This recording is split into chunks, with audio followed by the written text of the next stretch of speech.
This conference will now be recorded.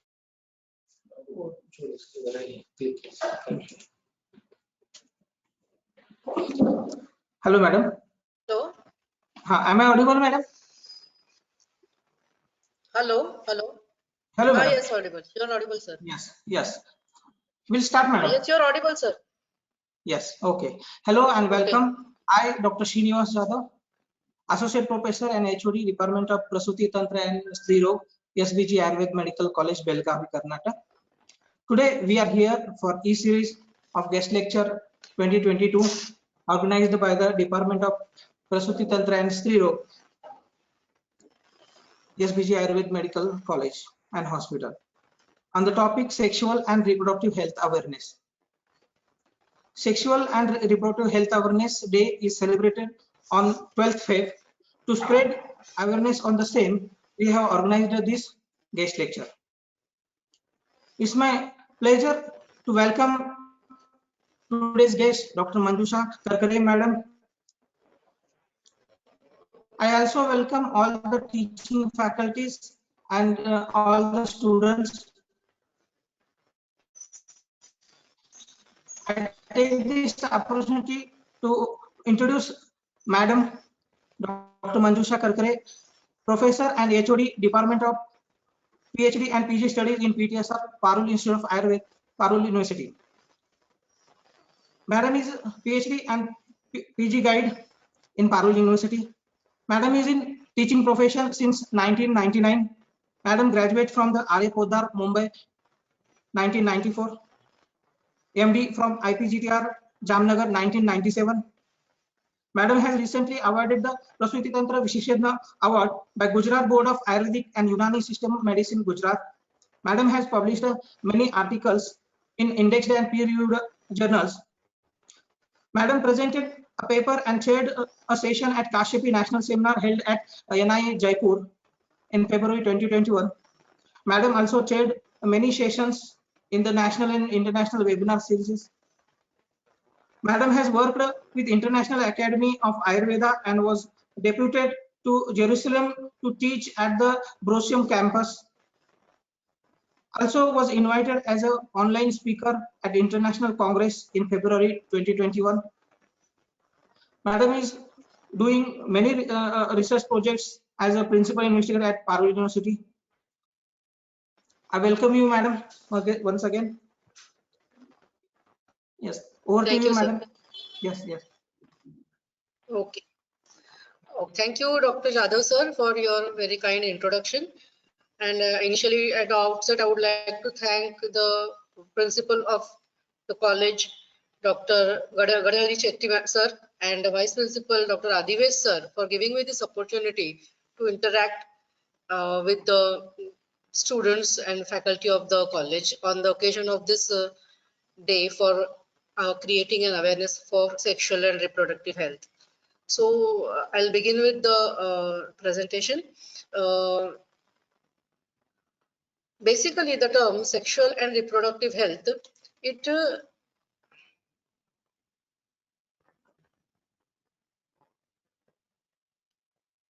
is a very wide-based term. Okay, this sexual, why does it need to be talked about? But as sir has rightly said, 12th of the month of February is designated to be the day for awareness, creating awareness for sexual and reproductive health. Now, this is a topic which is brushed under the carpet. People are not comfortable talking about it, and as a result, many of the people, not just youngsters and children, but even the adults are unaware about a lot of aspects regarding the sexual and reproductive life. So there needs to be a platform, there needs to be some place, there needs to be a day where this kind of problems can be brought out into the open, they can be shared and discussed. And we being in the medical community, it is to us that the patients are going to look. The patients may be youngsters, they may be children, you may be addressing school children. They need to get the correct information. And for that purpose, Canada first started to recognize this day as the Sexual Health Awareness Day. And later on, other countries also followed this sequence, and they also took up this day as the Sexual and Reproductive Awareness Day. So this, you know about the United Nations. So the United Nations has many arms through which it works for various purposes. So the one of them is the United Nations Funds for Population Activities, which is having the mission of making every pregnancy wanted, every childbirth safe, and ensure that every young person's potential is fulfilled. So how are they going to do it? Now that brings us to the definition of reproductive health. As we all know, health is not just an absence of disease. It is a state of complete physical, mental, social well-being, and not merely the absence of disease in all matters related to the reproductive system. So the person has to be having a proper well-being. Many of these issues, they are just brushed under the carpet. People are not comfortable talking about them. They continue to live with them, and as a result, that has an impact on their married life and their reproductive lives as well. So what is sexual health? Sexual health means having a responsible, it is a responsibility when a person is indulging in sexual activity with a partner. There is a responsibility attached to it. It is not just a source of entertainment. It is responsibility, satisfying and safe sex life that is free from disease, violence, disability, unnecessary pain, or risk of contracting diseases. Okay, this is the definition of sexual health, which is being given by the United Nations. Now let us see what comes under the ambit of this term. This term, sexual and reproductive health issues, covers a very vast this of very vast. Is the slide moving? I think it's not moving. Hello, hello, is the slide moving? Yes, ma'am. Yes. Yes, I can see. Yes, I can see it moving. Yes.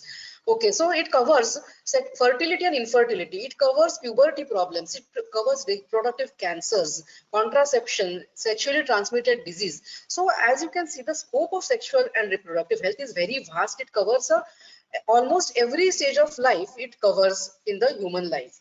So what we are going to do today is try to take a brief preview of all the things that get covered under these topics, and then we can have some interaction or try to ask questions. So what are reproductive and sexual rights? Reproductive and sexual reproductive rights include that the person can make free and informed decision about their reproductive life, including the number, timing, and spacing of their children. That should be decided by the couple and not by some social peer pressure, social or peer pressures. It is the right of the couple to achieve the highest standard of sexual and reproductive health. Sexual right also includes and demand full consent, mutual respect, and shared responsibility in these kind of relationships. So many a times these things do not get talked about, but there should be no coercion. It should be free of discrimination or violence. And such things are happening in the society which do not come out to be into the open. Why do we need to talk about them? Because this incorrect information can lead to misconceptions. And many times people are burdened not by the reality, but by the misconceptions that they may be harboring inside their minds. All these topics, there may be a number of questions which go unanswered, and as a result, what will happen is that the person will be having unnecessary pitfalls. There are many pitfalls that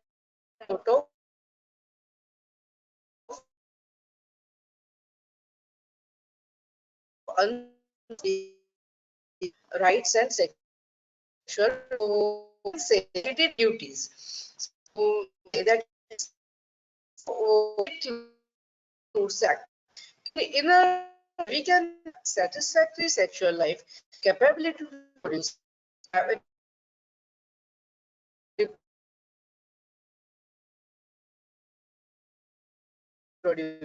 freedom to want to have activity, they afford often. And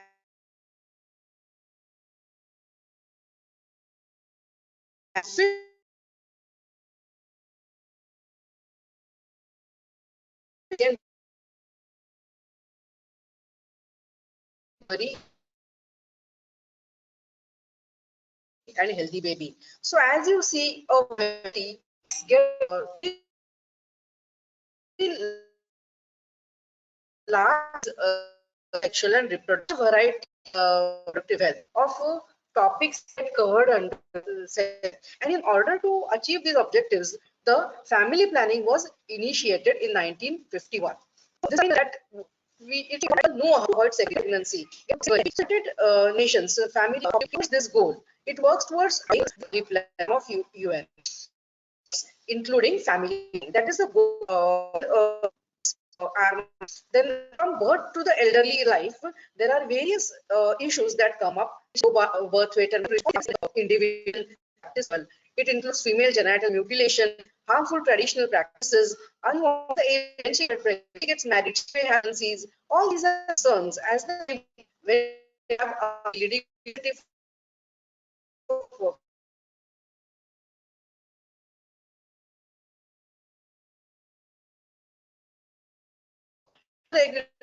necessary forming MTPs. Again, these MTPs, they should be safe MTPs. Unwed women often quacks who end up messing up with the life of that that is why the MTP Act came to women. It is also a major concern in today's cancers. These all affect the reproductive health. Many times the power and status of the environmental of the individual. There are unequal power relations. If the women are getting subdued or they are getting not able to express their views, not given the complete right to have or freedom to have a decision, any part in the decision making process, then that affects reproductive health, and we can see that war and civil instability also cast an effect on the sexual health. It is known that under times of stress during wars, women stop menstruating, so they go into an amenorrhea. Their ovaries go into and shut down because of the stress of these war or civil war kind of instable situations. From the womb to the tomb, what are the things that affect the girl or the woman in utero? It is the technological advances like the USG which are misused, and they can result in a large number of feticides. So the prenatal detection law was also brought into force to prevent these kind of malpractices. In the pubertal age, the family influences the girl. In the late adolescence, the peers or the school friends, they influence the behavior of these girls. There may be a peer pressure to have a boyfriend or a girlfriend or to be sexually active, which may be made as a issue of for showing off, or it may be made into a symbol that you are a mature person or you are the it is in to have be sexually active. But all this can be misleading. So getting the proper information and knowing what is the responsibility is making them aware of the responsibility is also very important. As the person ages, the cultural and the societal pressures also cast an impact. For example, after the marriage, the next question is now when is the baby going to come? After the babies have come, the next question is and of course, if the in the current age, if it is the age for conceiving, if is going too high, then the concern of the congenital malformations also arises. So all these are the things that are a point of concern in the reproductive health of the woman. As the woman ages, as the person ages, the community support matters more and more, because it is seen that women or individuals who are more socially connected have a better and better quality of life. So it is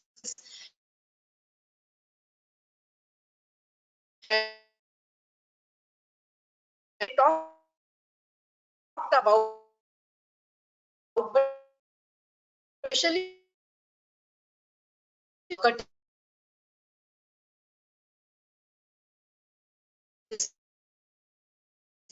in computer, the external female genital organs as a necessary part of curtailing the sexuality of the girl. So this is one malpractice that is hidden up, but actually by certain communities has the most cases of this FGS, the in or stitching up of the organs, and it is actually an inhuman practicing of female genital or practice performed without using which is performed by any aseptic by using precaution, using some blades, razors, or cut pieces of glass. That is age group of just themselves, and the age of these communities or the mothers and all these women who are associated with this small child, they also permit, or they do not have any voice against these kind of discriminatory practices against the girl child. So that violates the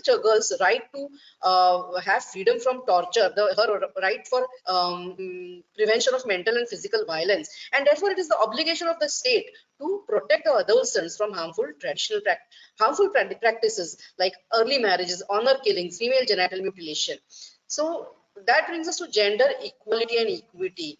Gender equity is the process of being fair to women and men, and gender equality requires equal enjoyment by the women and men of socially valued goods. So getting the benefits, there should not be any discrimination against women when they are to the things that they are entitled to, opportunities, resources, rewards, salaries, all these. If there is no equality, then that contributes to gender discrimination. Let us come to the period of puberty, wherein the first sexual changes begin to take place in the individual. It is the period when the body is changed toward an adult body. Women start making eggs, and boys start making sperms. Their genital organs become active, and they start growing into adulthood. The mean age for physical changes is 10.5 years in girls, and for 11.5 to 12 years in boys. These are the stages for growth in which we assess the women, or we assess the girl who comes to us, the stage in which she is, of the stage of pubertal development in which she is. So it is called as the Tanner classification, Tanner and Marshall classification, in which the thelarchy and pubarchy is graded from P1 to P5. So here in the picture you can see that in the grade 1 there is just a small the areola or the breath rods are small, and in the 2 they are starting to get bigger, whereas in the stage 5 the growth is complete. Similarly, in the pubic hair, in the grade 1, there are no pubic hair, whereas in the grade 5, you can see that the pubic hair have covered all the pubic area and are also extending to the thighs. In what happens in the females, the body gets curvier. There is a hip bones become wider, hips gain weight, then pubic hair start to appear, breasts develop, and the leg muscles also get bigger. In boys, what is happening? You have all seen the picture, so Spider-Man, and in that you know that suddenly overnight this fellow is a skinny fellow with specs. He becomes muscular. He gets 6 packs. So what is happening in the bodies also? This kind of growth appears, but like Spider-Man, it doesn't appear overnight. It happens over a few years. So from zero, they are going to superhero, and that mental changes also start to take place. They grow heavier and taller, and the level of confidence and aggression increases as a result of the testosterone growing. Many boys may get pimples. Most of them gain the muscle mass, gain bone mass, and pubic hair and axillary hair also start to grow.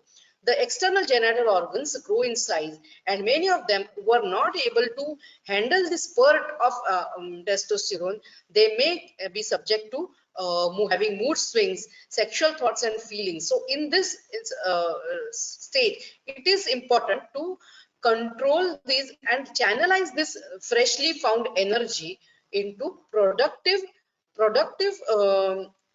occupations, rather than letting them go on the wrong track. So what is causing this change? The testosterone in boys and estrogen in women is causing these changes. Hello, is the slide moving? Yes, madam. It's moving, madam. It's moving, no? Okay. Yes, yes. So I'm not able to make out from here. Okay. Okay. So Okay. where there may be question that how are you going to look when you grow up, but that generally is getting determined by the genetic makeup of the person and also the food, the activity levels, and how much rest and sleep the person is getting contributes to the growth.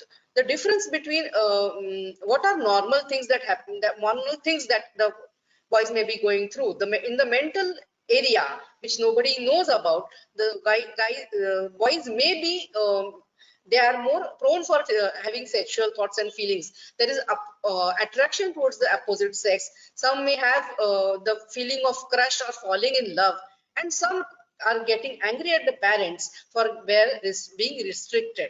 So now these problems, if related to sexual health and sexual and reproductive health, if they are not talked about, there is a taboo about it. People don't want to talk about it, and therefore many questions go unanswered. So many questions are there in the minds of the people, in the youngsters, and if they are going unanswered, then they may go to incorrect sources. They may depend upon their friends, and maybe unauthentic sources. They may turn to pornography and such things, and also unsafe practices which can end in early marriage, teenage pregnancy, which is again a cause for high infant and maternal mortality. They don't have proper knowledge about personal hygiene, and also the question of population explosion also goes unanswered. These are major concerns in today's world which the people have to be aware about. As a doctor, we need to know that various disorders of menstruation are also affecting the sexual and reproductive life of women. So the premenstrual syndrome, irregular cycles. Now, what is the premenstrual syndrome? It is also one of the things which is not much talked about, and girls accept it as a part of their growing up period. But this is something cyclical changes occurring in the girls prior to the menses, which involve physical as well as mental and psychological symptoms. If these are not taken care of, then they may escalate into a bigger disorder known as the PMDD, and women may start to have even suicidal tendencies. So this should be addressed and should be properly taken care of. Irregular cycles, menorrhagia, oligomenorrhea, all these things, these are the various presentations or disturbances in the menstrual cycle which have the potency to affect the fertility of the girl in later life, in the married life. So these must be addressed and treated properly. Regarding when the girl is pubertal, the question of menstruation comes into picture, and she has to be counseled regarding the menstrual hygiene, what to use, what not to use, how to dispose the pad. All these things need to be instructed to the girl. What are the risks of poor menstrual hygiene? So if the unclean sanitary pads are used, then they may cause infections which may travel into the uterine cavity. The changing of pads frequently is necessary, and never ever should they insert any unclean material into the vagina. The using of tampons and menstrual cups is not done in virgin girls, but if done, then they may contribute, and if not removed timely, then they may cause the toxic shock syndrome. Okay, so the tampons, if used, they should be not forgotten to be taken out. So they can cause such tampons can cause unnecessary irritation and vaginal discharges. Very important point that every girl should know about is that wiping from front to back is very essential. Never should, after defecation and urination, washing the genital area and wiping from the front to the back is a very important part of menstrual hygiene. And if not done, then the bacteria from the colon, the E. coli, travel up to the vaginal tract into the uterus, and they even may cause a chronic cystitis, urinary tract infection. So this is one very important point that every girl in the pubertal age should be knowing. Unprotected sex increases the risk of HIV and other sexually transmitted diseases, and it can have an impact on spoiling the entire life of that individual. So we should be very vocal about safe sexual practices. Frequent douching should not be encouraged. Douching is the insertion of liquids or water into the vaginal canal on their own. This should not be encouraged, and lack of hand washing after changing a pad can lead to the spread of infections such as hepatitis B or thrush. So all these instructions should go to the girl who is in the growing age. How to manage the first period? The girl should be asked to take the help of the elderly in the family, and they should be encouraged to feel proud and not ashamed of the periods. So mental acceptance by the girl is also important. How to use the cloth or the pad and how to dispose it, that thing is very important. It should be wrapped in a clean paper and then it should be disposed. If the patient is using cloth, then it should be washed and dried in sunlight, okay, to maintain the hygiene, to prevent infections. The sanitary pads just thrown away as it is are become the attraction point of many insects and animals like dogs who are attracted to the smell of the blood and go and eat those things, which is not a very correct thing. Even disposing it in the latrines is incorrect because they choke the latrines. What should be done is that it should be wrapped in a paper and it should be disposed in a dustbin, where after which it should be incinerated or burnt away. So these are the things that they should be aware of. And so this is again a recap. Coming to the sexually transmitted diseases, how do they get transmitted? Obviously through unsafe sexual practices, through oral or genital contact, or in non-sexual contacts, through IV drugs. People who are drug abusers, they use the same needle and they are likely to spread this drugs. Many of the HIV patients are also known to be known to have contracted the disease from use of IV material, IV disposables for drug abuse. And it may be also congenitally transmitted or vertical transmission is one of the ways. Common STIs are the chlamydia, hepatitis B, genital warts, and the most dreaded one is the HIV or the AIDS, because till date there has been no complete cure for this disease. In the 1980s, this AIDS epidemic started, and that because there was no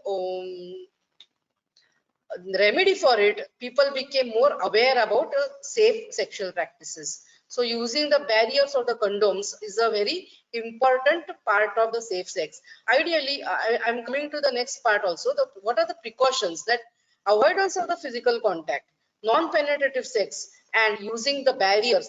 These are the important steps that a person can take to protect from himself from or herself from STDs. So always remember that there should be limiting of number of sexual partners. Multiple sexual partners exposes to STDs, exposes to HIV, exposes to HPV in women, which is a cause for cervical cancer again. They can use prophylactic drugs for if they are in the habit of having multiple partners. Try to avoid bodily fluid exchange by using barriers and resist the use of drugs like cocaine, marijuana, and ecstasy. These are the kind of drugs which remove the inhibitions of that person and makes him take more risks in the sexual behavior. So these kind of drugs, if they are avoided, can help to prevent the STDs. And that should be made very clear to the youngsters, because once the damage is done, it is irreparable. There are many other risks also, like the of the sexual activity, like the females may get pregnant, there may be transmission of the diseases, they may be using contraceptions, and these contraception again have their side effects also. So these consequences a person has to bear because of the sexual activity, and limiting it is the best possible protection you can give it yourself. That must be emphasized to today's youth, who are very high on having a free sexual life as soon as they get the freedom or soon as they are coming of age.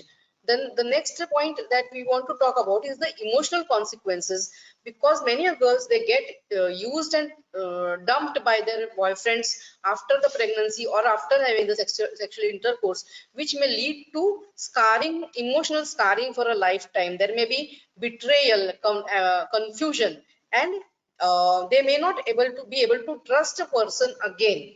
All these can have an effect on their long-term sexual and reproductive life.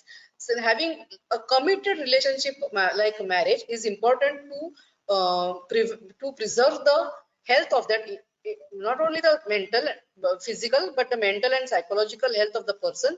It is essential to have a committed relationship like a marriage, and premarital sex is likely to cause feelings of shame, guilt, and rejection. And later on, many people may not be able to recover from their low self-esteem and may turn into chronic depression and have suicidal attempts also, suicidal thoughts also. So what are the strategies that we have as a population? RCH programs. These are the programs initiated by the government of India for reproductive and child health. Awareness programs to lead a healthy reproductive life. Awareness about creating fertility regulating methods. Awareness about personal hygiene. All this needs to be talked about. We need to come out of the carpet. These things, they need to come out into the open and get talked about, so that lesser number of people are getting get influenced by it. What is the goal of family planning? This has to be, it is done to enable the young couples to space and time their children. Why is it important? Again, spacing and timing of the children is important for the physical and mental health of the couple. For the social and the financial concerns also are there. Who will take care of the child, and how will you finance that child? So all these things are important. There are various methods of contraception available depending upon the stage of reproductive life in which the couple is. They can be advised. Of course, the side effects of each one of them are there. The benefits and the disadvantages of each method, they can be discussed at length, but that is not within the scope right now. I just want to make you aware that a lot of things, a lot of options for contraception are available for men and women, and they should be used to space and space the family. At one side there is this excessive we need the contraception, and other side of the coin is the overpopulation, which is burdening the earth. So many people.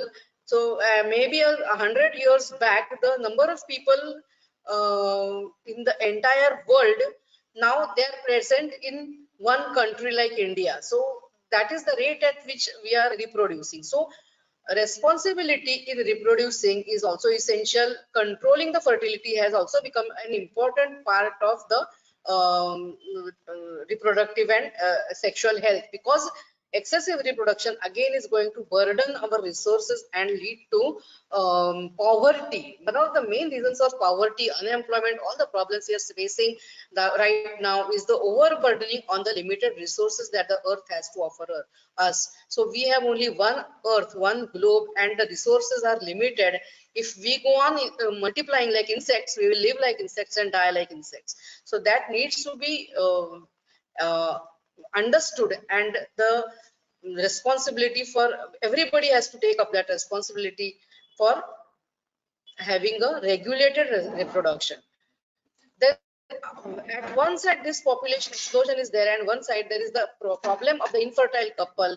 It would be very great if the infertile couples would care to take up the homeless or the parentless children as their own and grow them without having after overcoming the need for having a biological child. So we can see in today's world many couples who have their one biological child and opt for a second adoption.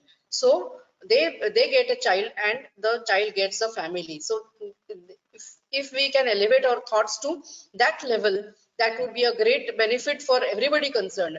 But in case the people want to have their own biological child, many modern technological advances are present, AR in the form of assisted reproductive techniques, which can cater to the problems of these infertile couples. Ayurveda also has a lot to contribute in this area, but we shall not be discussing that currently. So many advanced techniques like the ICSI, IVF are available for infertile couple. The success rates are not really more than 30%, and the take-home baby rate is also not very hugely great as compared to the costs. But yes, these options are available to the couples.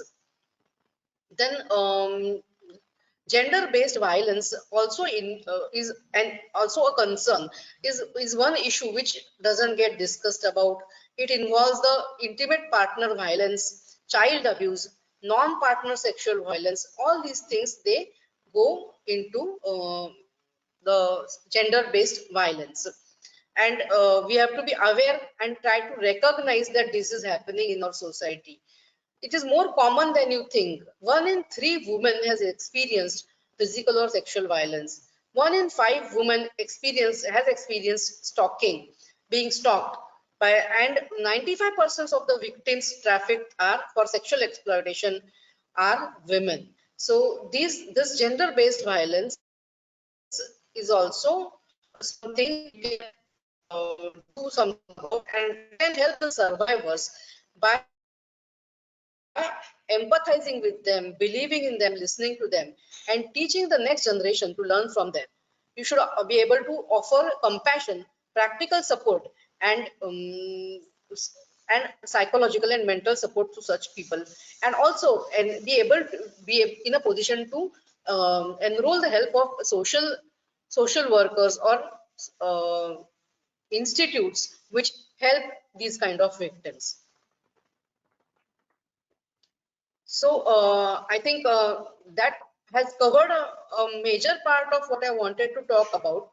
As I said earlier, it is a very huge topic, and it is difficult to go into the depths of each and every topic in this short period available. But anyway, I have tried to cover the topic the best possible I can. And if there are any queries we would like to ask, I would be open for that.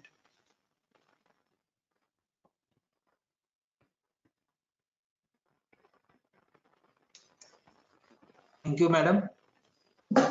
Really, it was a good session. Very informative lecture, madam. Thank you, sir. Session is open for discussion. Students can ask questions. Madam, few questions are in chat box, madam. What is the RCH program? Tushar Mishra. Okay. Okay, so the RCH program is the program of reproductive and child health. Reproductive and child health is the program initiated by the government of India for catering to the reproductive and sexual health of the society.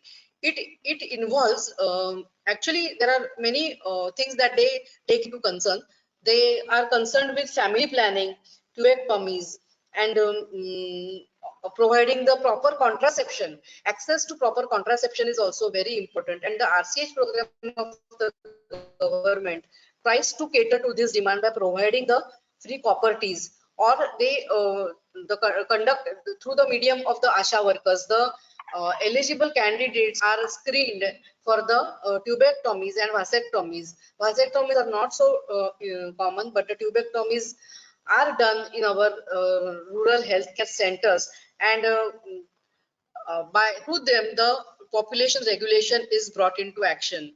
Then the RCH package also involves the prevention and management of sexually transmitted disease, and especially AIDS. So the mother to child transmission, which is also one very important way in which the child getting born, helping the child to be born free from AIDS, is one huge challenge, because vertical transmission is happening, and for that to be get controlled, to control that, the mother needs to be screened, and she needs to be at the very first visit, after which if she's found positive, she needs to be counseled. Many a times these women, they are not aware. Generally, this HIV comes to their husband, and they are not aware. And the first time they go after getting pregnant, first time they come to know about it is when they get themselves screened in during pregnancy. So it is a huge shock for them also, and they need to be counseled regarding it. And the enormity of the situation is really hits them very hard. Sometimes even the husband is also no more because of this infection, but it has not been diagnosed.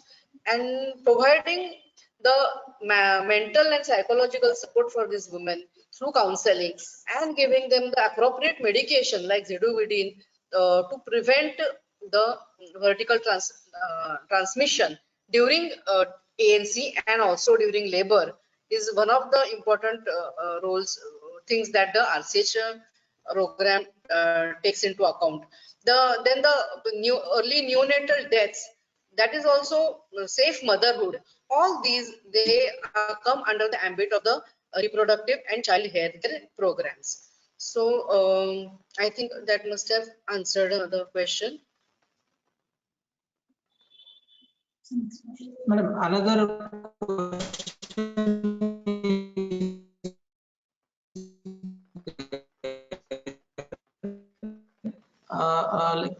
regarding surrogacy, madam. Regarding surrogacy. What is surrogacy, madam? The question is asked by okay, student. Some surrogacy. Okay, I'm not able to view the chat box, but anyway, surrogacy is a facility which is provided for couples in which because of the female factor, the woman is not able to allow the blastocyst to grow in her womb. Now, it may be out of choice also. Now, basically, in couples of infertility, where the uterine factor, is coming into play. Now, that will include many abnormalities of the uterus, like the septum. Of course, many abnormalities, they can be they are treated surgically and repaired also. But then again, the having a congenitally normal uterus and having a baby in a normal uterus, again, the outcome of the pregnancy will definitely vary. So women having congenital anomalies of the uterus, or having very hypoplastic uterus, or having any medical disorders which makes them unfit to conceive, or women in whom the implantation is not happening in spite of multiple efforts, in spite of medication, in spite of whatever surgical interventions. In such cases, the option for surrogacy is available, wherein the sperm and egg of the of the husband and the wife, preferably of the husband and the wife, is used to create blastocysts by in vitro fertilization. And the simultaneously, the lady who is willing to be a surrogate mother, who is willing to lend her womb to the couple, she is also treated. Her endometrium is primed for taking of the blastocyst, and this blastocyst, which is developed from through the IVF technique, this blastocyst is then inserted, or it is transferred into the womb of the or the uterus of the surrogate mother. So there are many laws which recently surrogacy came into highlight because of the because few celebrities opted for this kind of options. Now, in those cases, it may not be the medical reasons why they opted for surrogacy. It may be basically because of having high-end careers, high-flying careers, in which they do not want the burden of having to bear the child for 9 months and staying away from the career. So basically, surrogacy is an intervention offered for infertile couples, but it may be used by other couples also. There are laws governing surrogacy, and the lawful practices or doing it lawfully is also essential. So you may have heard, I don't know, but there are certain places in India where women are going through surrogacy for just for the sake of getting as a source of earning. So that is again a kind of exploitation that is happening to them. Their families, I've heard and read about women who are continuously into this surrogacy system and are having to conceive 1 year after the other for several couples in a line, just for the sake of earning money, sending money back to their families in their hometowns. So that angle of surrogacy is also there, but the basic thing is that it is an option available for infertile couples in the form of a uterus, which can be of another woman, which can be used by this infertile couple. Yes, thank you, madam. And another question is, madam, I think I almost answered, but again I will repeat that question is, how does the government participate to improve the reproductive health? Question is asked by the Prathamesh. Okay. Okay. So there are a few yojanas or schemes of the government. Now, for example, there is this Rashtriya Kishore Swasthya Karyakram. Rashtriya Kishore Swasthya Karyakram is one scheme of the government of India, which was launched in 2014 by the Ministry of Health and Family Welfare. And the objectives of this scheme were to provide improve nutrition, improve sexual and reproductive health, enhance mental health, and prevent injuries and violence, and prevent substance misuse, so even drug addiction. So as I said earlier, this drug addiction also is an important contributor to risk-taking behavior. So all these things, they are covered under this Rashtriya Kishore Karyakram. There is also another thing called National Population Stabilization Fund has established the Janasankhya Sthirata Kosh. The government has established the Janasankhya Sthirata Kosh. Now, what is the aim of this Kosh is to achieve population stabilization level with the needs of the people, and which can support sustainable economic growth. So having the sustainable growth is important, and for that the population stabilization is very important, and for that purpose the government has formed this Janasankhya Sthirata Kosh, and their aim is to by 2045 they want to have this sustainable growth, that the growth should not exceed the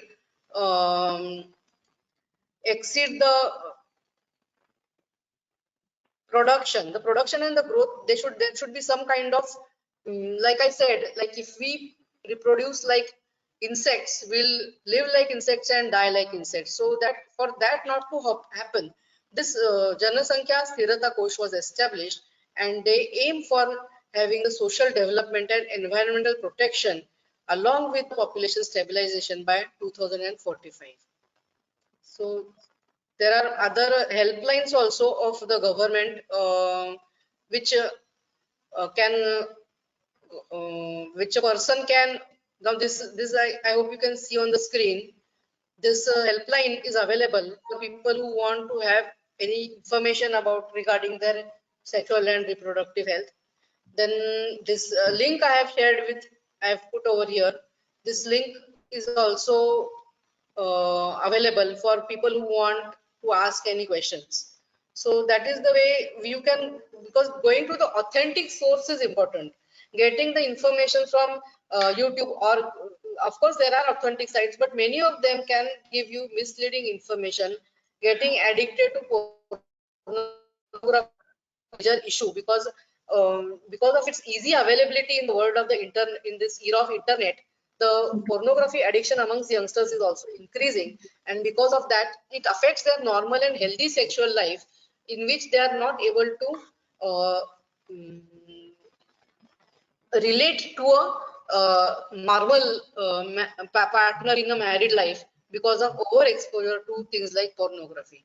So these are the helplines and the link where the persons can get their queries solved from authentic sources.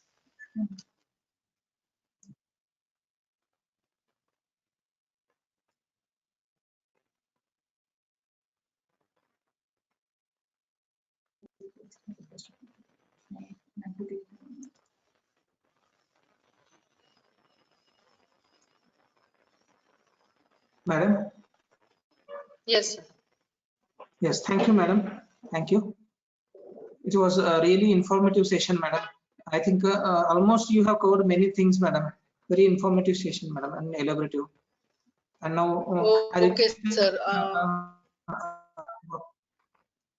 Yes, ma'am. No, I'm very thankful to all of you for giving me a patient listening. This is a very vast subject and many things are covered under it. So I've tried to do maximum justice to and touch upon every possible aspect of this vast topic. So I hope I have done it justice and satisfied the curiosity of people. And thank you once again, Principal Sir Gadari Shetty Sir and Adivesh Sir and Jadhav Sir for giving me this opportunity to interact with the youth of and the faculty of today. Thank you so much. Thank you, madam. Now I request Dr. Anita, madam, for a vote of thanks. Good evening, ma'am. It gives me immense pleasure to deliver the vote of thanks for this guest lecture. I would like to thank today's guest speaker, the Professor Dr. Manjusha Karkare, ma'am, for accepting our invitation and delivering this wonderful lecture. I would also like to thank the important person, backbone of institute, our beloved Chairman Amit sir and Managing Director Dr. Mansi, ma'am. I would like to thank Principal Sir Dr. Gadri Shetty sir and Vice Principal Dr. Adivesh sir for their encouraging support. I also thank Dr. Arun sir, Anil sir, and Dr. Vishal sir for the technical support. I thank one and all. Thank you, ma'am, for giving us such a wonderful session in spite of busy session. Thank you once again, ma'am. Okay. Thank you. Thank you. Yes. Yes. Thank you, madam. Thank you. Okay. Yes. Thank you. Good day, sir. Good day. Yes. Good day. Your closing session. Thank you. Good day. Yes. Yes. Yes.